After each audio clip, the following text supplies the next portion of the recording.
Donc, bonjour à tous et à chacun. Donc, à ceux qui sont aussi habituellement avec nous et avec l'Église avec laquelle nous sommes en Haïti. Donc, je souhaite la bienvenue à tous ceux et celles qui sont nouveaux peut-être parmi nous et pour ceux et celles qui sont présents encore une fois. Donc, bon sabbat à chacun d'entre vous. Nous venons de chanter un chant qui nous parle de trois anges. OK? Peut-être certains se diront que ça n'a aucun lien avec le sujet du jour, puisqu'on parle du quatrième ange. Donc, on va voir que ça a un lien très étroit du fait que ce troisième ange, justement, ce quatrième ange, désolé, n'a pas un nouveau message à nous apporter, mais a plutôt un message plus puissant à nous apporter, en fait. Un message similaire aux autres, mais avec une puissance particulière. Et je ne vais pas vous expliquer pourquoi le titre, c'est le retour du quatrième ange. Donc, c'est quelque chose qui démontrerait que le quatrième ange devra revenir. Mais au fur et à mesure qu'on va étudier et comprendre, vous allez voir et surtout comprendre pourquoi on appelle ça, que le titre se nomme le retour du quatrième ange. Donc, aujourd'hui, on va parler beaucoup d'histoire, beaucoup d'essayer de comprendre ce qui a pu se passer pour amener ce quatrième ange à faire un retour et donc à pouvoir trouver son accomplissement aussi dans notre temps. Les Adventistes du septième jour ont reconnu depuis longtemps que Dieu désirait faire de grandes choses pour et par eux. Après la déception de 1844, il y a eu un petit groupe d'environ 50 personnes qui a décidé de réétudier les prophéties et ont commencé à partager les vérités qui leur avaient été révélées, donc par leur étude, mais aussi par la messagère du Seigneur. Et ils ont osé croire qu'ils avaient un message que, d'une manière ou d'une autre, le monde entier devait entendre. Ce message, c'est le message des trois anges. Mais aujourd'hui encore, Dieu veut faire de grandes choses non pour son peuple, mais avec son peuple. Et bien plus grande que tout ce que nous avons vécu ou tout ce que nous avons vu ou tout ce que nous avons connu auparavant. Malheureusement, beaucoup d'entre nous ne font rien d'autre qu'attendre et qu'espérer parce qu'ils ne reconnaissent pas réellement le dessein de Dieu pour nous et ne reconnaissent pas pleinement la signification du temps dans lequel nous vivons. Mais dans le livre de l'Apocalypse, il y a un passage que certains vont connaître, peut-être que d'autres aussi vont se rappeler à force d'étudier ce message. Et ce passage se trouve dans Apocalypse 18, 1 à 4. Cet ange nous dit, « Après cela, je vis descendre du ciel un autre ange qui avait un grand pouvoir. La terre fut éclairée de sa gloire, et il cria avec force et à grande voix et dit, « Elle est tombée, Babylone la grande. Elle est devenue la demeure des démons et le repère de tout esprit immonde, et le repère de tout oiseau immonde et horrible. Car toutes les nations ont bu du vin de la fureur de sa fornication. Et les rois de la terre se sont prostitués avec elle, et les marchands de la terre se sont enrichis dans l'abondance de son luxe. Puis j'entendis une autre voix du ciel qui disait, « Sortez du milieu d'elle, mon peuple, de peur que, participant à ses péchés, vous n'ayez aussi part à ses plaies. » Donc, avant de débuter, je vais faire une courte prière avec vous. Par la suite, on pourra étudier ces versets, donc du chapitre 18 de l'Apocalypse. Donc, prions. Notre Père qui est aux cieux, j'aimerais te remercier, Seigneur, de nous permettre aujourd'hui d'avoir l'opportunité de pouvoir étudier ce message, Seigneur, de pouvoir comprendre ce que tu veux nous révéler par ces versets, Seigneur, que tu puisses nous permettre de non seulement comprendre, mais que nous puissions partager aussi, Seigneur, ce message que nous allons voir, étudier, comprendre, Seigneur, avec ceux et celles qui désirent entendre, qui désirent étudier, Seigneur, davantage ta parole, qui désirent entendre la vérité sur ta parole et non pas des mots qui sortent de ma bouche, Seigneur, mais des mots qui sortent de ta parole. Puis tu donc toucher le cœur de chacun d'entre nous ici présents, Seigneur, et que tu puisses tous nous bénir, chacun dans nos demeures respectives. C'est ma prière au nom de ton Fils Jésus-Christ. Amen.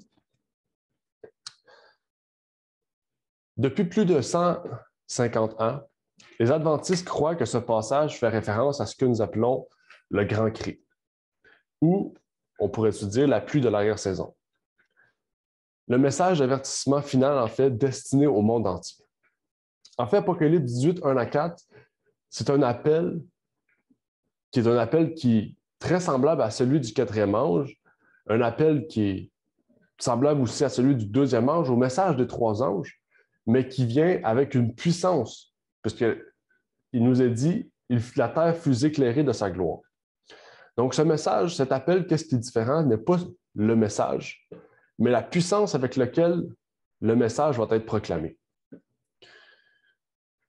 Nous avons cru qu'un jour, la puissance de Dieu viendrait sur son peuple, comme ce fut le cas en fait à la Pentecôte, et qu'à ce moment-là, ce passage sera accompli.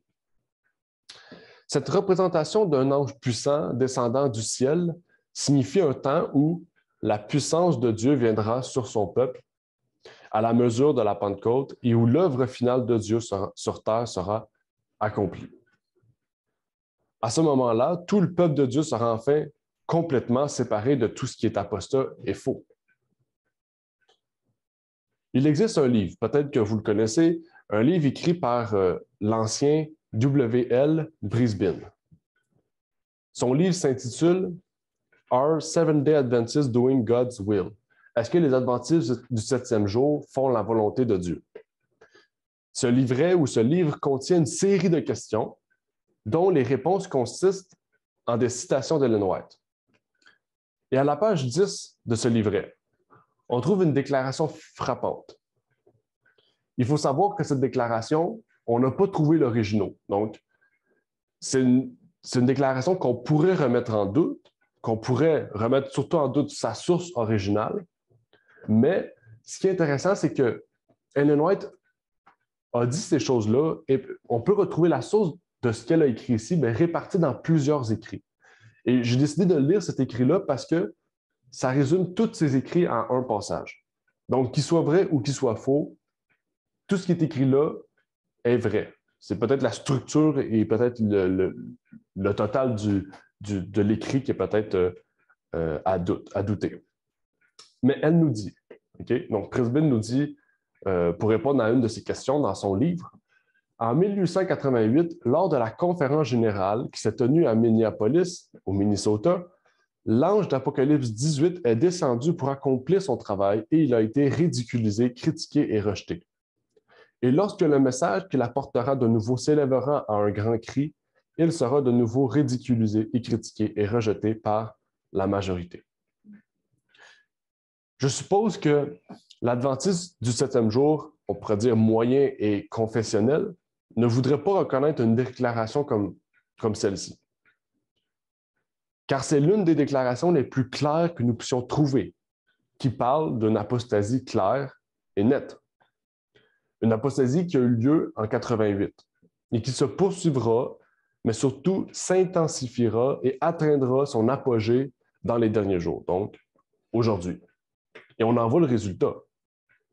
Depuis 1888, depuis l'époque où les dirigeants de l'Église ont rejeté le message qui allait pouvoir, on pourrait dire, accomplir Apocalypse 18, mais en fait, l'Église ne fait que chuter pour descendre jusqu'à un état connu aujourd'hui. Donc, vous comprenez déjà qu'il va y avoir un retour du quatrième ange dans le sens que le fait qu'en 88, le grand cri a été rejeté, mais en fait, le grand cri devra revenir. Il va devoir trouver un accomplissement. Mais quand? Mais quand? C'est ça qu'il faut savoir. Il faut comprendre. Quand est-ce que cela aura lieu? En fait, quel est le grand cri encore? On n'a pas répondu encore à cette question. Mais ici, il va falloir comprendre. Qu'est-ce qui a mené en fait en 88 à rejeter ce message-là? Quel était le but du message? Quel est l'événement fondamental, crucial, important qui a amené à on pourrait dire, à cette séparation-là? On va aller lire dans le contexte des réunions. Quand on parle des contextes des réunions, on parle du contexte des réunions de 1888. Est-ce que certains d'entre vous connaissent ce message? Peut-être que certains ont étudié ce message. La plupart des adventistes, quand on parle de 1888, ils pensent tout de suite à un schisme qu'il y a eu envers des dirigeants. On pense à la justification par la foi, on pense à d'autres sujets qui ont mené à division. Mais il y a quelque chose de précis que très peu de gens parlent et quand on en parle, en fait, on rejette ce qui est dit. Et ce fut le cas des ouvrages, par exemple, comme 1888 réexaminé, qui a été rejeté par la Conférence générale. On peut parler justement des textes que Ellen White a cités, qui a été rejeté aussi à ce sujet. Et il nous faudra comprendre le contexte des réunions pour justement ne pas répéter la même chose aujourd'hui. Parce que c'est écrit que ça va se répéter en fait. Comme ça a été rejeté et ridiculisé à l'époque d'Ellen White, ça va être la même chose aujourd'hui. Mais la différence, c'est que à l'époque d'Ellen White, en fait, il n'y avait pas un reste, on pourrait dire, un groupe ou une église qui a continué de croire en cela. Tandis qu'aujourd'hui, il va devoir y avoir un reste, un groupe, tandis que la majorité qui connaît ce message-là vont le refuser. Si vous comprenez ici, c'est que l'adventiste nominal a refusé ce texte-là. C'est le message de 1888. Pour eux, ils l'ont accepté. Parce que pour eux, en acceptant la Trinité, on accepte d'être sauvé par la foi. Donc, pour eux, la justification par la foi se trouve en un faux Dieu. Et s'ils auraient bien étudié le message de 88, ils auraient vu qu'ils n'ont pas tout à fait compris ce message. En fait, pour résumer ces réunions-là, qu'on va prendre un temps d'étudier, il faut savoir qu'en 88, il y a eu une série de conférences. Quand on parle d'une série de conférences, c'est que pendant plusieurs jours, les gens se réunissaient pour entendre parler, étudier aussi et comprendre des discussions. Donc, à ce moment-là, il y avait des discussions doctrinales ou des discussions sur des théories ou etc. Et c'était un peu des débats publics. Okay? Aujourd'hui, on appellerait plutôt ça une conférence biblique, donc un moment auquel on s'assit, on discute à propos des doctrines, on répond à des questions pour amener l'Église à une plus grande vérité.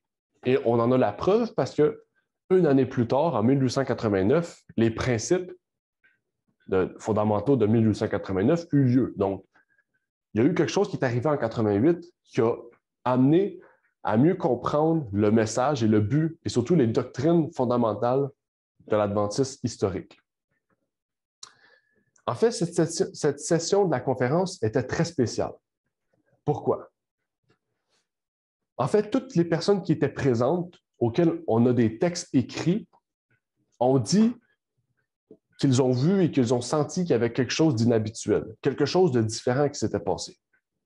Parce que, en majorité, si je ne me trompe pas, à l'époque des pionniers, à chaque 2 ans, il y avait une conférence, ou à chaque année.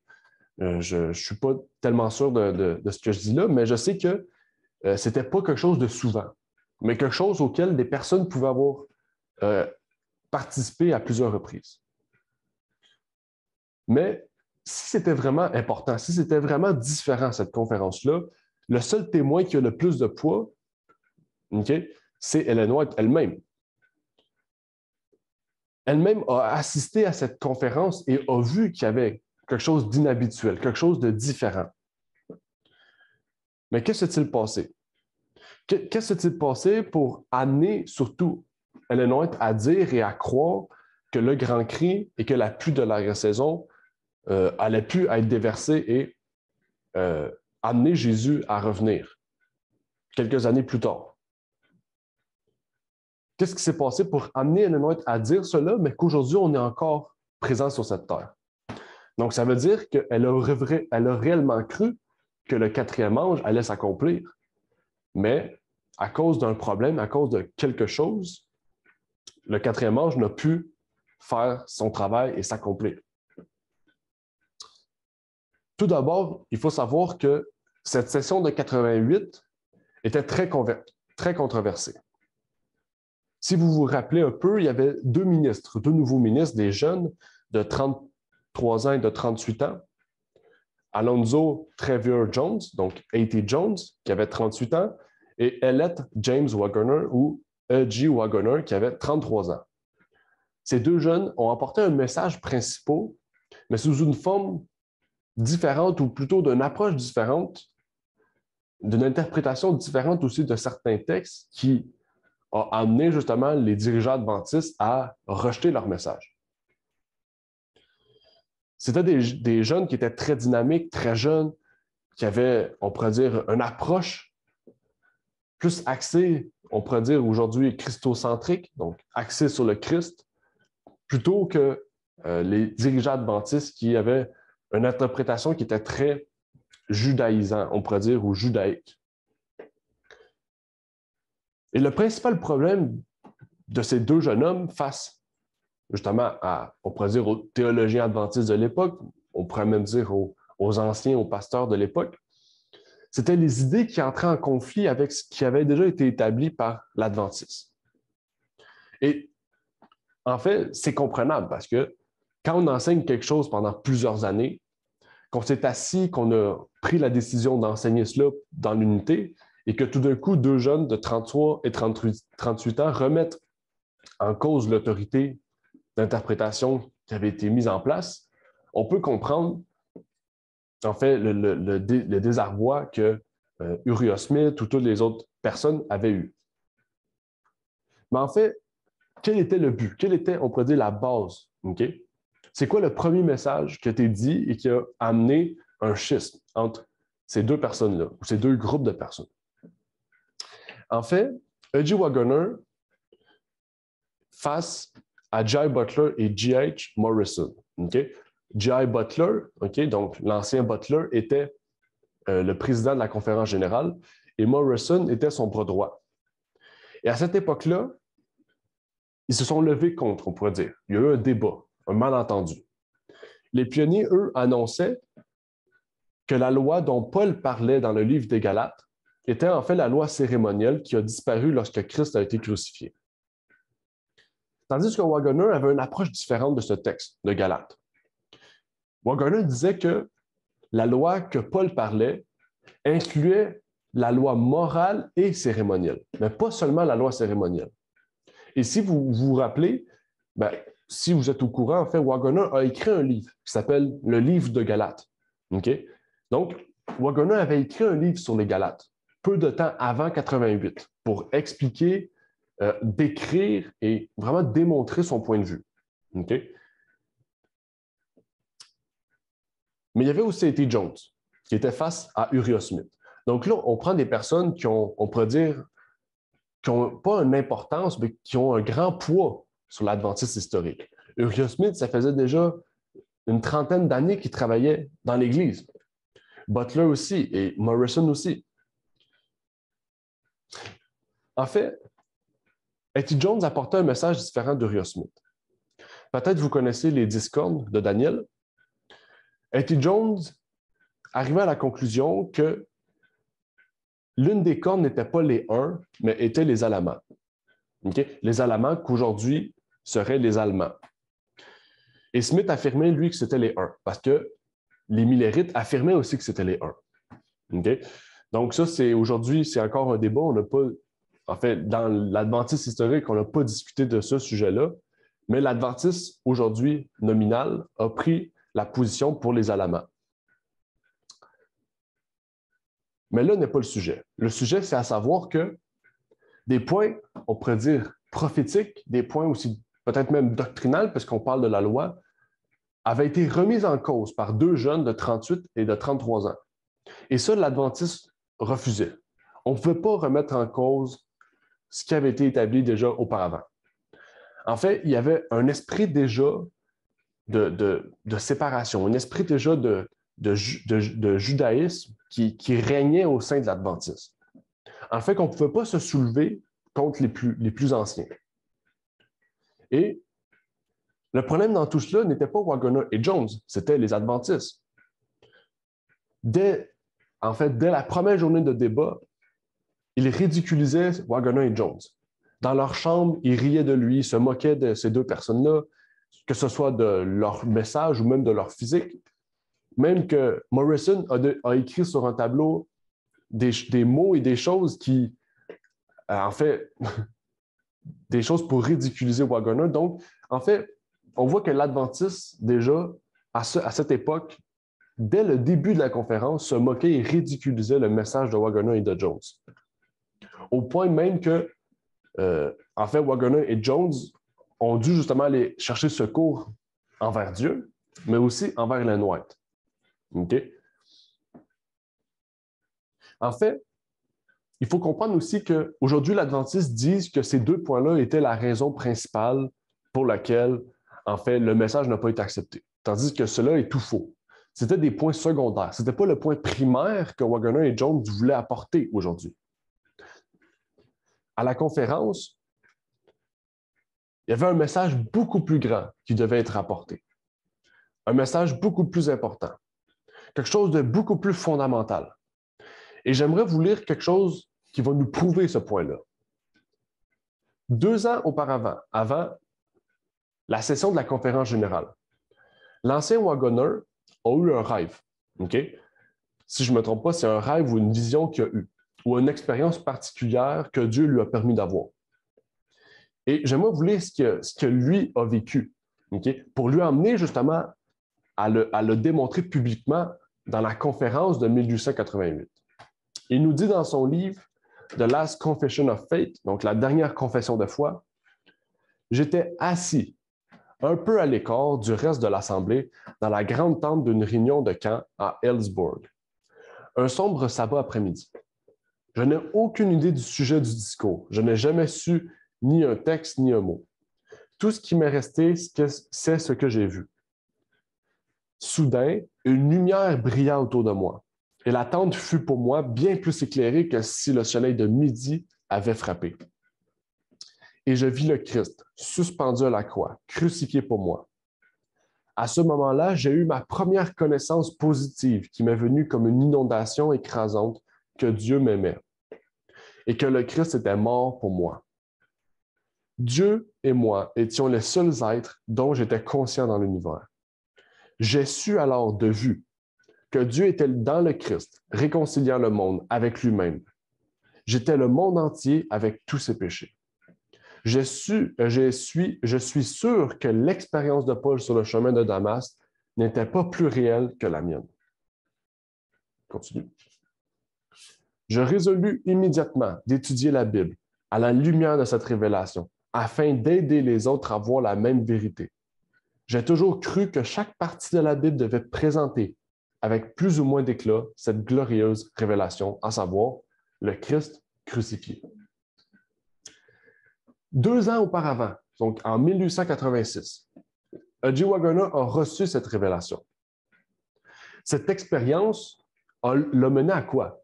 Je ne crois pas que cette expérience l'a mené à étudier Galates au sujet d'un petit passage, à savoir si c'est la loi cérémonielle ou la loi morale.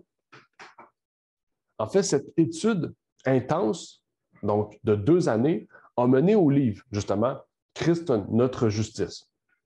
Christ, notre justice est le livre qui résume 2 ans d'études de J. Waggoner suite à cette vision. Okay? Et il a écrit plusieurs livres. Il a écrit l'étude sur le livre de Romains, de Galates, qui viennent compléter beaucoup ces dires ici. Mais revenons à ce qu'il a dit ici. Revenons à ce qu'il a dit. Qu'est-ce qu'il a vu? Il a vu, en fait, Christ crucifié. Et ça, c'est le point important à se rappeler. Christ crucifié. Parce que c'était le seul message que l'Adventiste manquait. C'était le seul message qui rendait l'Adventiste, en fait, on pourrait dire comme une secte. Parce qu'à cette époque-là, l'Église adventiste était prise comme une secte. Pourquoi? Pour 2 raisons. La première, c'est que l'Église était très légaliste, donc on ne voyait pas Jésus-Christ. Donc, pour les protestants, c'était la foi qui était le centre de tout. Et deuxième point, ils ne reconnaissaient pas Jésus-Christ comme étant un être coéternel. Okay? On sait qu'un des points est bon, l'autre est mauvais. Okay? Donc, parce qu'ils ne reconnaissaient pas la Trinité, ils étaient considérés comme une secte. Et comme la Bible nous dit, nous sommes la secte de Christ. Donc, j'aime mieux être considéré comme une secte que comme considéré frère parmi des personnes qui ne reconnaissent pas Jésus-Christ comme étant le Fils engendré de Dieu. Mais l'Adventiste était légaliste et ça, c'était un point qui était vrai. Et c'était le message que Waggoner voulait apporter à cette époque-là. Il voulait démontrer que Christ doit être le centre de notre vie. Ça dit Christ crucifié. En fait, la Bible n'a pas été écrite pour nous rendre légalistes. La Bible ne nous a pas été écrite pour être comme des Juifs ou être comme des catholiques. La Bible a été écrite pour révéler Jésus-Christ. La Bible a été écrite au complet pour révéler Christ crucifié. De la Genèse à l'Apocalypse, on parle de Jésus-Christ. On rouvre Genèse, on voit la grâce. On finit Apocalypse, on voit la grâce. Donc, c'était ça, en fait, que Waggoner voulait apporter. Et aujourd'hui, l'Adventiste dit totalement le contraire. Ils disent que le débat sur Waggoner avec la loi cérémonielle, c'était le point crucial qui a mené à ça. Et ça, c'était tout faux, en fait.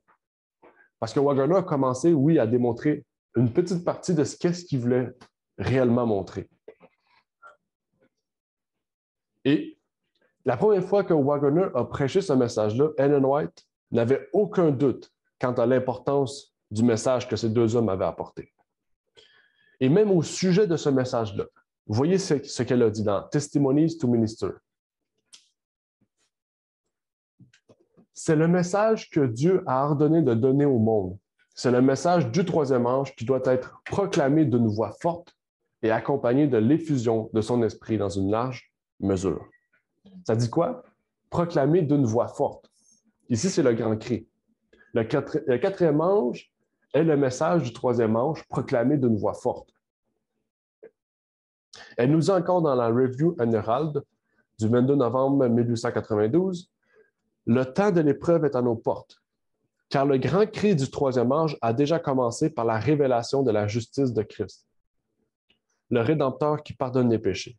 C'est le début de la lumière de l'ange dont la gloire remplira toute la terre. » La dernière partie soulignée, pas surlignée, soulignée, fait référence à quel passage?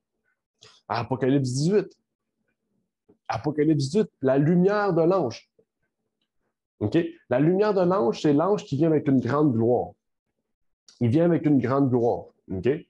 Et quand il vient avec une grande gloire, il développe le grand cri.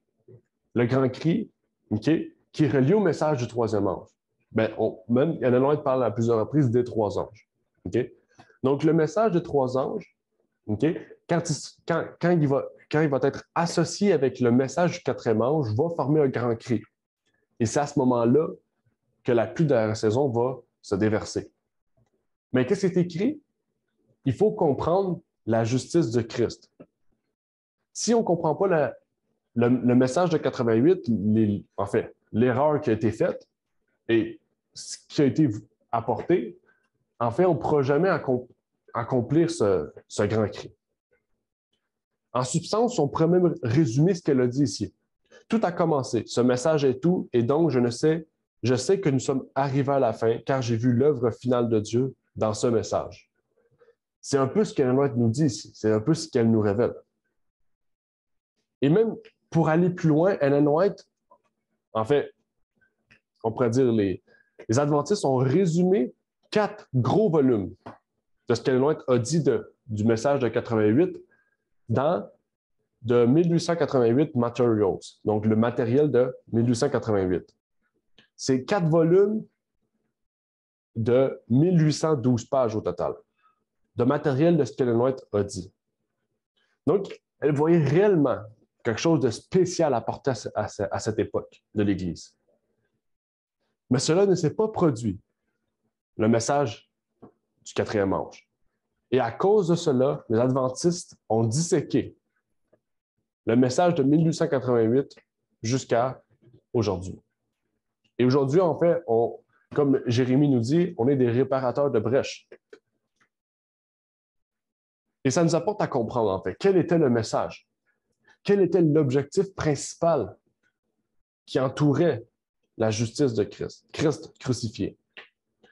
Ce sont les questions importantes qui ont fasciné et rendu perplexes les Adventistes pendant plus d'un siècle. Et officiellement, l'Église adventiste dit aujourd'hui, voici leur réponse. Non, il ne l'a pas. Nous avons reçu le message. L'Église a accepté le message et aujourd'hui, nous nous prélassons dans la gloire de la vérité sur le Christ et sa justice. Mais ce qui est étrange, c'est que si réellement l'Église a accepté ce message-là, pourquoi Jésus n'est pas revenu encore? C'est l'Église dit avoir compris le message, dit avoir accompli, en fait, la gloire de la vérité. Pourquoi Jésus n'est pas revenu depuis l'époque de 1888? En fait, c'est quelque chose qu'on ne pourra jamais répondre, qu'on peut seulement dire. Ça veut dire que l'Église n'a réellement pas compris le message ou qu'il y a un problème dans ce qu'ils ont compris du message. Mais aujourd'hui, on va comprendre ce message et surtout son objectif, parce qu'il faut comprendre le but et le message. Le message et son objectif. Je vais vous donner la réponse. OK? Je vais vous donner déjà la réponse avant de voir les faits. OK? Le message. Le message, c'est le message des trois anges. Et en fait, le point principal du message des trois anges, c'est la justification par la foi, qui était justement le point fondamental de compréhension manquant dans l'équation, en fait, avec le reste du message. Parce que l'Adventiste avait compris le message. Mais qu'est-ce qui manquait, c'est que c'était la justice de Christ. Et le but de ce message, c'est de centrer notre foi sur Christ et de faire révéler l'amour de Dieu, mais surtout le caractère de Dieu aussi. Et ça a été le problème crucial des pionniers. Et on va voir la preuve maintenant. On va voir les preuves de tout ce qu'on vient de dire il y a, en fait, une seconde. Ellen White nous dit dans Testimonies to Ministers. Or, le but déterminé de Satan a été d'éclipser la vision de Jésus et d'amener les hommes à se tourner vers l'homme, à faire confiance à l'homme et à être éduqués à attendre de l'aide de l'homme. Pendant des années, l'Église a regardé l'homme et a attendu beaucoup de l'homme, mais n'a pas regardé Jésus, en qui sont centrés nos espoirs de vie éternelle. C'est pourquoi Dieu a donné à ses serviteurs un témoignage qui présente la vérité telle qu'elle est en Jésus, qui est le message du troisième ange en ligne claire et distinctive. En fait, le message du troisième ange, qui est le message crucial pour nous aujourd'hui, est le message, en fait, qui nous amène à comprendre la justice du Christ. Mais qu'est-ce que Ellen White a dit, c'est un point important. Le message de la justification par la foi est le message central du message des trois anges. C'est le message qui nous permettra de recevoir la puissance du Saint-Esprit et d'en former un grand cri. Le grand cri est le résultat entre le message et la pluie de l'arrière-saison ou la gloire de l'ange, qui forme donc le message du quatrième ange, ou plutôt l'appel du quatrième ange. Sur la base de cette déclaration-là, nous pouvons clairement voir que l'Église adventiste du septième jour est devenue une institution dans laquelle les hommes prenaient la place de Jésus. En fait, c'est pour ça que les pionniers ont refusé. C'est parce qu'ils avaient tellement d'orgueil, ils avaient tellement pas de pouvoir, mais on pourrait dire d'emprise, de contrôle, en fait que quand Waggoner a dit « laissez place à Jésus-Christ », ils ont dit « non, on ne laissera pas place à Jésus parce que dans l'état qu'on est, on est bien ». En fait, l'état de l'Église adventiste d'aujourd'hui et depuis toujours, OK? Et c'est la preuve qu'ils n'ont jamais compris le message de 88, est le fait que c'est l'homme qui dirige l'Église, c'est l'homme qui gouverne l'Église. Aujourd'hui, Ted Wilson, qui est à la tête de l'Église, OK, c'est pas, on pourrait dire, quelqu'un qui travaille ou quelqu'un qui œuvre à apporter le message, qui œuvre. Il faut comprendre que les gens aujourd'hui voient le schéma inversé. On voit la pyramide comme ça. Mais la pyramide devrait être inversée, en fait. Parce que c'est l'Église qui choisit qui va organiser. C'est l'Église qui choisit qui va être, on pourrait dire, ancien ou pasteur. Tandis que c'est l'inverse aujourd'hui. Aujourd'hui, c'est Ted Wilson qui choisit qui va être pasteur ou ancien. OK? Donc, est-ce qu'il a étudié en théologie?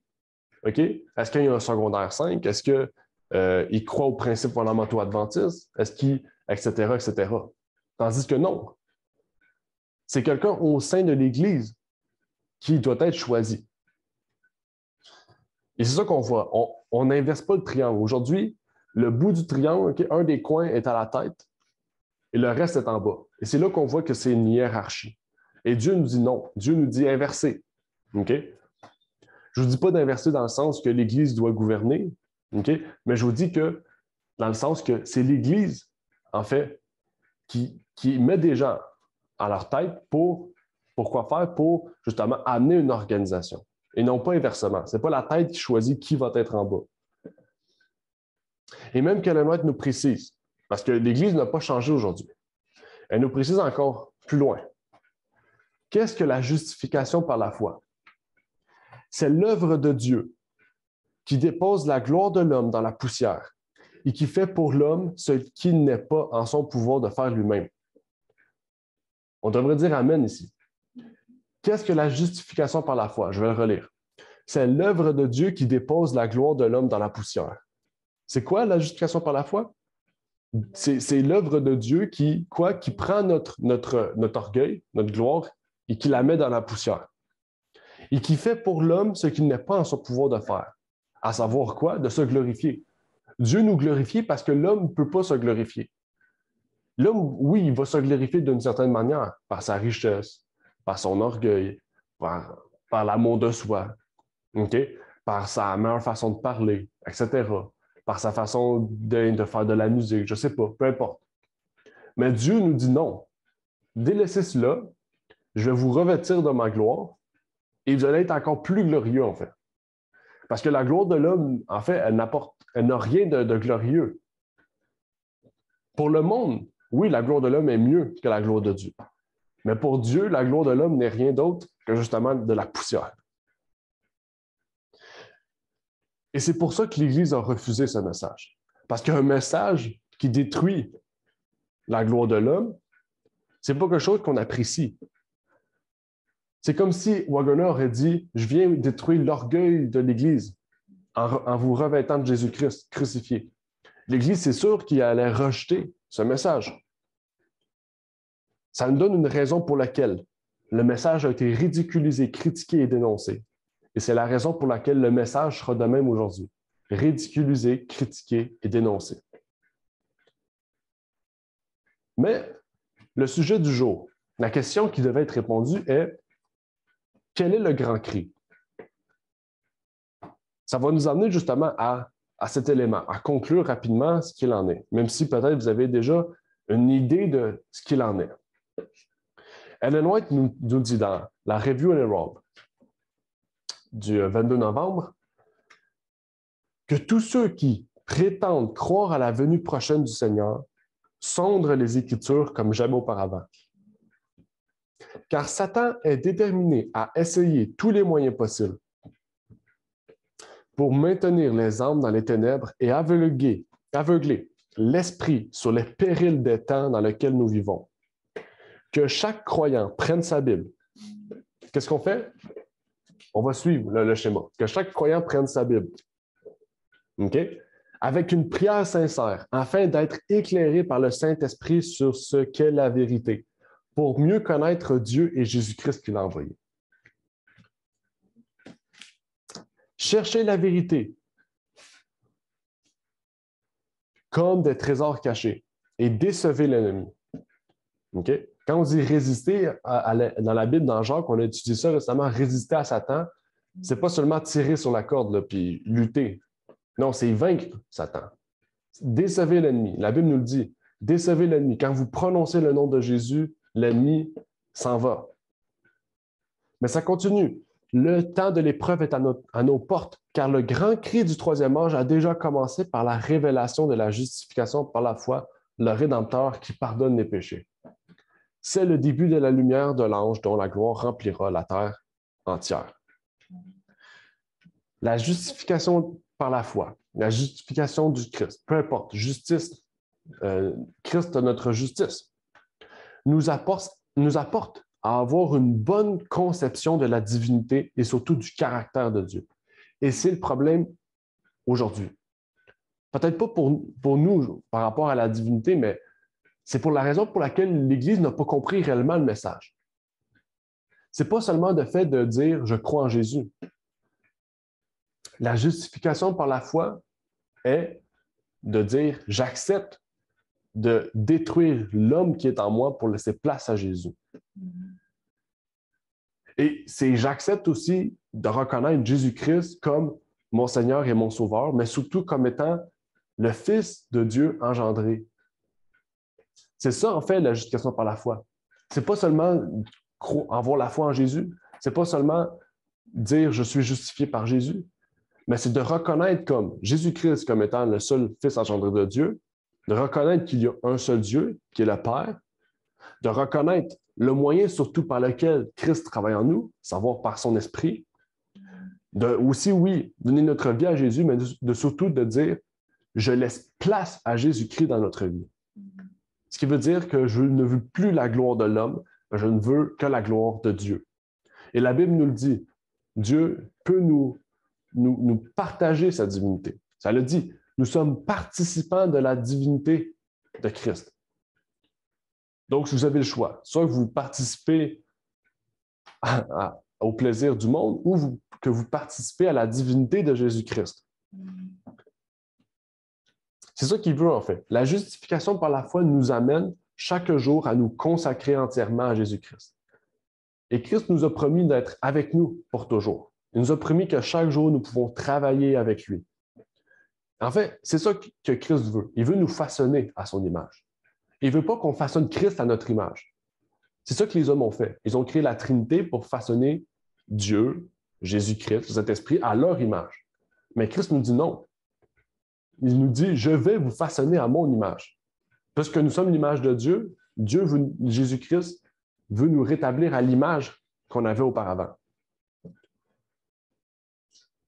La justification par la foi n'est pas en fait le grand cri, mais c'est le point qui est venu compléter le message des trois anges. En fait, si vous comprenez le message des trois anges, mais que vous refusez la justification par la foi, en fait, vous ne pourrez jamais en fait proclamer le grand cri. Parce que le grand cri est complété par la justification par la foi. Et donc, par la compréhension, la véritable compréhension de la divinité et du caractère de Dieu. Lorsque l'ange d'Apocalypse 18 reviendra pour faire son travail, comme Ellen White l'a prédit, nous devons nous attendre à avoir des caractéristiques bien précises qui vont accompagner son travail. Il y a 9 points importants. Donc, si vous avez un papier et un crayon, écrivez les 9 points. Premier point, un enseignement, ou sinon vous pouvez ne pas l'écrire et je vais vous l'envoyer, pour ceux qui sont peut-être un peu plus paresseux. Un enseignement selon lequel le Christ est le Fils de Dieu littéral, ou engendré, avant les âges, comme un être individuel séparé du Père. Deuxième point, l'enseignement que le Christ est pleinement un être divin, Dieu par nature, en vertu de l'héritage. Troisième point, la plénitude de la divinité, la justice de Dieu nous est accessible lorsque nous participons au Christ lui-même, parce qu'il possède lui-même ces choses. 4. Un détournement des hommes et des organisations humaines vers le Christ. 5.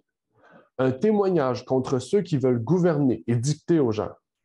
C'est un message qui menace leur système et leur autorité. Oui, parce qu'on dit aucun homme doit diriger, on doit laisser place à Christ. 6e point, le message sera ridiculisé, critiqué et dénoncé par la majorité. 7. Les dirigeants le jugeront dangereux. Il éveillera leur crainte et ils se prépareront à y résister. De la même façon que les Juifs. Les Juifs ont eu peur, qu'est-ce qu'ils ont fait? Hérode a décidé de tuer les premiers-nés. Les Juifs ont décidé de persécuter Jésus parce que Jésus disait que l'autorité des hommes n'est pas l'autorité suprême. On va avancer. 8. Il sera qualifié de fausse lumière par ceux qui refuseront de marcher dans la gloire qui l'accompagne. 9. Il sera une révélation du caractère d'amour de Dieu. Et je ne connais qu'un seul message qui présente toute cette description. Et ceux qui l'embrassent seront peu nombreux, oui. Beaucoup seront pauvres. Et ils seront assaillis, en fait, ils seront assaillis de toutes parts. Mais ils croient que ce qu'ils font est l'œuvre de Dieu, car toutes les preuves sont claires. Il est intéressant qu'Ellen White dise que les dirigeants penseront que c'est dangereux. En fait, ils vont en avoir peur, ils vont se préparer à y résister. De nombreux ministères indépendants ainsi que l'Église adventiste du 7e jour officielle se prononcent contre ces enseignements. En fait, se prononcer contre la véritable divinité, c'est se prononcer contre la justification par la foi. Lisez le livre. Je vous prie de lire le livre. La justice du Christ. Le livre de E.J. Waggoner. Christ, notre justice. J'oublie le titre exact. Mais si vous lisez ce livre-là, vous allez voir qu'il ne fait pas parler que de la justification par Christ. Il parle de la divinité. Ce message fait partie de la justification par la foi. Ici, on se bat contre le fait de reconnaître Jésus-Christ comme le Fils engendré de Dieu. On se bat contre la justification par la foi. On se bat comme Christ crucifié. Et aujourd'hui, Dieu nous invite à ne pas seulement comprendre le message des 3 anges, mais de comprendre surtout le point clé. On pourrait dire la dernière pièce du puzzle, la dernière pièce du casse-tête, qui manque à ce message depuis plus de 150 ans, à savoir la justification par la foi. Et là, vous avez compris que la justification par la foi n'englobe pas seulement le fait d'être justifié par Christ. Il englobe le fait de la divinité et le fait du caractère de Dieu. C'est les 3 points clés principaux que si vous lisez le livre de E.J. Waggoner, vous allez comprendre les points principaux. Il faut comprendre en fait ce sujet.